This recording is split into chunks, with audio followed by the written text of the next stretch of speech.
Self-help promises everything but shows only the dark side nobody wants to talk about. You walk through bookstores and see towers of them, bright spines promising change, a fresh start, and the better version of you waiting in the next chapter. Self-help has become the new religion. Like all religions, it demands you believe. But here's the truth nobody says out loud. Self-help is not about helping you. It is about controlling you, reshaping you into something more useful, more profitable, and more fitting for the system around you. This is for you if you have bought the books, gone to the seminars, used the apps, and still feel stuck. It speaks to those who changed small things and felt better for a while, then ended up in the same place again, looking for the next answer. It reaches those who wonder if their struggle is really their fault. It is for anyone who suspects self-help makes money by keeping you incomplete. And it speaks to all who sense that beneath the words about power, something darker is at work, something that wins when you keep searching. Machiavelli saw this centuries ago. He watched rulers reshape their kingdoms. When he studied power, one clear truth appeared: every change serves someone. The question is not whether you will change. You will change, like water flowing downhill. The real question is who benefits from your change. The self-help movement uses a trick that would make any ruler smile. It has made people believe their own salvation comes from endless self-judgment and self-improvement. Think about history. Populations have always been controlled through outside force, chains, armies, and walls. But the modern world found something better, making people their own gods. The prison is inside. The master wears your face. This shift from outside control to inside control is the true genius of today. The strongest power is the kind where subjects do not know they are ruled. They think they are free. They think they choose. But their choices have been arranged ahead of time, like chess pieces, to move toward the same end. Self-help says this: organize your day right. Remove the bad habits. Picture it clearly. Then success follows. Failure is your fault. Not the fault of an economy that forces constant battle. Not the fault of systems built to keep wealth in few hands. Not the fault of structures never made for your thriving. Your fault. Your weakness. Your failure to follow the system right. Look at how this trap works. The self-help book gives you a system. 7 habits. 10 rules. A framework. A formula. At first, some of it works. You change one small thing and feel different. You feel in control. This makes the call I seem true, that you can control things through your own effort alone. But the system hides something. It cannot show you how your improvement serves other people's purposes. When you become more focused, more disciplined, more optimized, you become more useful to your boss, more able to compete with others, more productive. Your better self makes more money for employers, works longer, accepts less pay because you have learned to blame yourself when you fail. You have become a better machine, and you thank the system for teaching you. Think about self-love. Modern self-help tells you to love yourself, accept yourself, and be kind to yourself. These are not bad ideas. But watch how this plays out in the larger system. Self-love becomes another task on your list, another way to fail. If you cannot stay positive all the time, if you feel scared or angry or sad, then you are failing at self-love. You have more to do. You are still not enough. The wheel turns.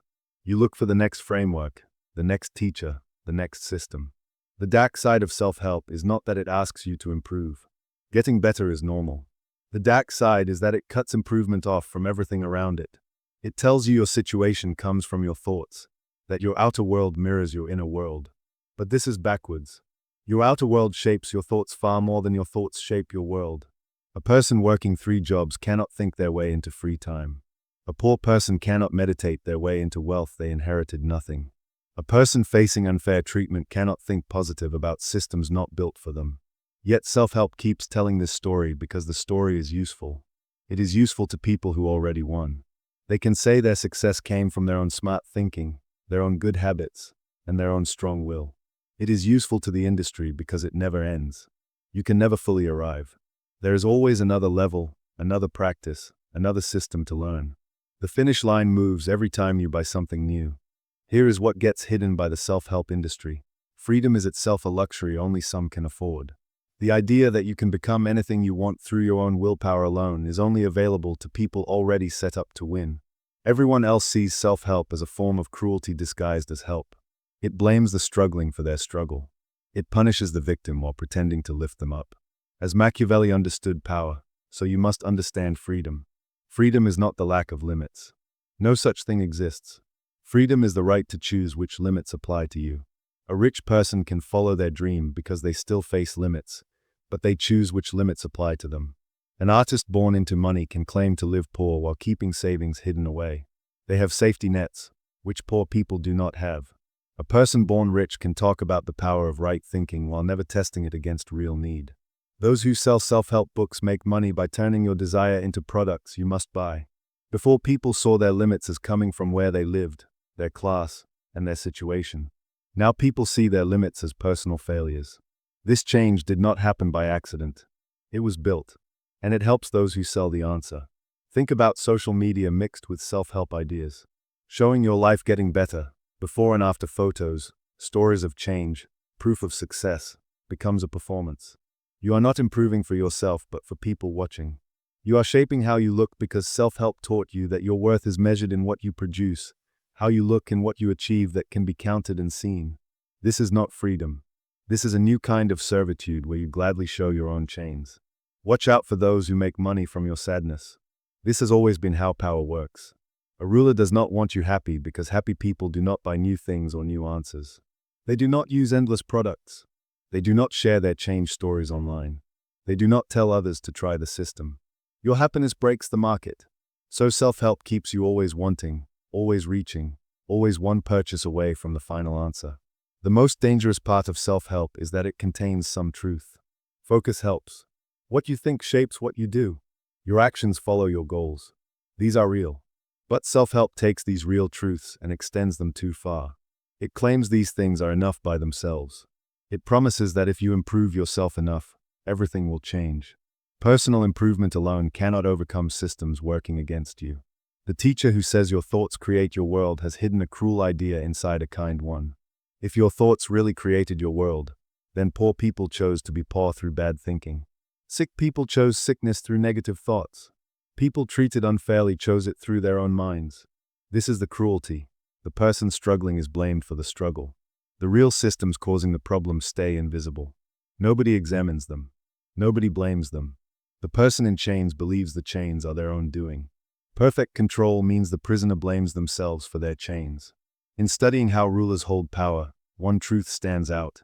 The strongest rule is when subjects do not see themselves as ruled.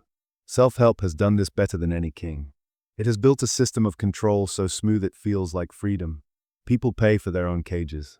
They run toward their own chains, and they believe the chains will set them free. Watch the words self-help uses. Words like potential, endless, and mindset. These words flatten the real mess of being human. They suggest the world is clay that your mind can shape. They suggest the line between wanting and having is just a matter of thinking right. This language is built to make you feel responsible for everything beyond your control, while making the things you could change seem impossible. The systems with real power have learned to steal the words of freedom. They say potential while shrinking what is actually possible. They say power while taking your strength. You are told you can become your best self while working inside places built to pull value from you becoming better. Think about your job. Once you believe the self-help story, you do not see your work as taking advantage of you. You see it as helping you grow. Your boss is not stealing the value you create. Your boss is giving you a chance to get better. The long hours prove you care about being excellent. The money you get that is less than you are worth is not theft. It is just how the market works. And if you fall apart, and if you cannot stay productive and healthy at the same time, this is your failure, not a failure of the system. This is how power works in our time. Not through open force, but through taking over your inner life. You are not beaten into shape. You are asked to join in your own shaping. You become part of creating your own limits. And the system rewards you for doing it and thanks you for the chance to participate in making your life smaller. Self-help has also done something clever. It has caught all the anger. When you feel bad about your life, instead of joining with others to change things, you are told to change yourself. Your sadness becomes a chance to develop. Your anger at what is wrong gets turned into mindfulness. Your want to change the system gets pushed into changing yourself. The force that could break things gets sent inward where it only breaks you. In every strong state, there is a balance between the ruler and the people. But self-help has reversed this. There is no people, only alone people, each one fighting their own imagined weaknesses. No shared power can grow from this. How can you stand with others when you have learned that your pain is yours alone? How can you see what the system does when you have been trained to look only inward? The cruelest promise of self-help is this: if you fix yourself enough, you will be safe, successful, loved, good enough. But safety does not work this way. Worth does not work this way. Power does not work this way. These things are not mainly given based on how good you are. They come from where you stand in the hierarchy of power, what group you belong to. Force is much larger than what you do on your own. Now you face the deepest lie. Self-help teaches you to wear a strong face while staying powerless. It teaches you that if you think like a powerful person, if you stand like a winner, if you talk with the confidence of someone who has already won, then you will become that person. This is not true power. This is learning to act powerful while having no power. There is a real difference between being strong inside and winning outside. You can be strong inside, focused, able to handle hard things, calm, and still lose in the market. You can think right and still be blocked by unfair treatment. You can picture your success and still be knocked down by systems breaking down. The self-help story erases these possibilities because admitting them would break its main claim, that you control what happens to you. Think about the idea of making real your desires through belief and imagination. You are told that your wants become real through the power of what you imagine. But making real is not magic. Making real is hoping while pretending it is science. A child born poor cannot imagine themselves into wealth. A person with illness in their body cannot imagine it away. A person treated as less cannot imagine their way into a system not built for them. Yet self-help makes it normal to speak as if these things were possible through enough focus and right thinking. The trick here is subtle. When someone wins, they are told their mind created the win. When someone loses, they did not think right. If you lose, you did not follow it right. There is no result that breaks the system. Perfect control works this way. As you look at people over time, so you can see what self-help buyers are like. They are people pushed by their circumstances, grasping for some control over forces that feel too big. They are not stupid. They are human. They are looking for meaning in a world that often denies it to regular people. Self-help takes this real pain and real wanting for change and turns it into buying things, into blaming yourself, into loops of trying that never end. The self-help teacher uses their own life as proof. They often claim their own success proves the system works. But their success usually came from luck and timing, not from the rules they teach. They were born at the right moment. They had connections others lacked. They faced certain obstacles, not all obstacles. They succeeded in their specific situation. But when they write books, they take their specific experience and claim it works everywhere for everyone. The teacher becomes a symbol of what is possible if you only try hard enough. They become proof the system works. But they are actually the rare ones presented as the normal ones. If millions try their system and only a few succeed, the system says the successful few prove it works. It never explains why the rest failed except through blame. They did not really commit, and they did not truly believe. Self-help demands belief where there is no proof. When nothing changes, it tells you to try harder and believe more deeply. This is not based on facts, but it dresses itself up as science, and that disguise gives it enormous power over people. So what then? Should you reject all growth, all getting better, all work to become stronger? No. But you must be clear about one thing. Getting better is not the same as being happy. Winning is not the same as meaning. Being optimal is not the same as really thriving. Self-help mixes these together on purpose because that mixing keeps you buying. The real wisdom that breaks free from self-help's trap is this: get good at seeing the real limits of your life without falling into despair. Know which parts of your situation you can truly change and which parts come from outside forces. Do not throw energy at what you cannot change while pretending you can force your way through. Put that energy where it actually matters. This is being real. This is actual power. Also understand this: systems change when people join together around problems they share. A single person getting better does not scare systems. Many organized people do. Self-help works partly to stop this organizing. It tells you your problems are yours alone. As long as you believe this, you will not stand with others who have the same problems. You will not see that what you think is your own failure is actually a pattern hurting millions. There is real dignity in seeing your actual limits. There is strength in understanding that your struggle might not be your fault but the result of systems not built for your thriving. This is not making excuses. This is being clear. And being clear is the start of real choice. When you stop believing that your mind controls everything, you can see what is actually happening. You can find where real change is possible. You can tell the difference between times when hard work actually produces results and times when hard work just breaks you against walls that will not move. You can become smart rather than just determined. The biggest trick of self-help is making you feel strong while staying stuck. You can feel strong while still being trapped. You can picture success while real walls block you. You can work hard and still lose to systems that do not care how good you are. Feeling is not the same as being. Wanting is not the same as having. Believing is not the same as achieving. These differences matter. Yet self-help erases them. It says feeling good is the same as doing good, that positive thinking equals positive results, that changing inside means changing outside. This is the main reduction at the core of self-help.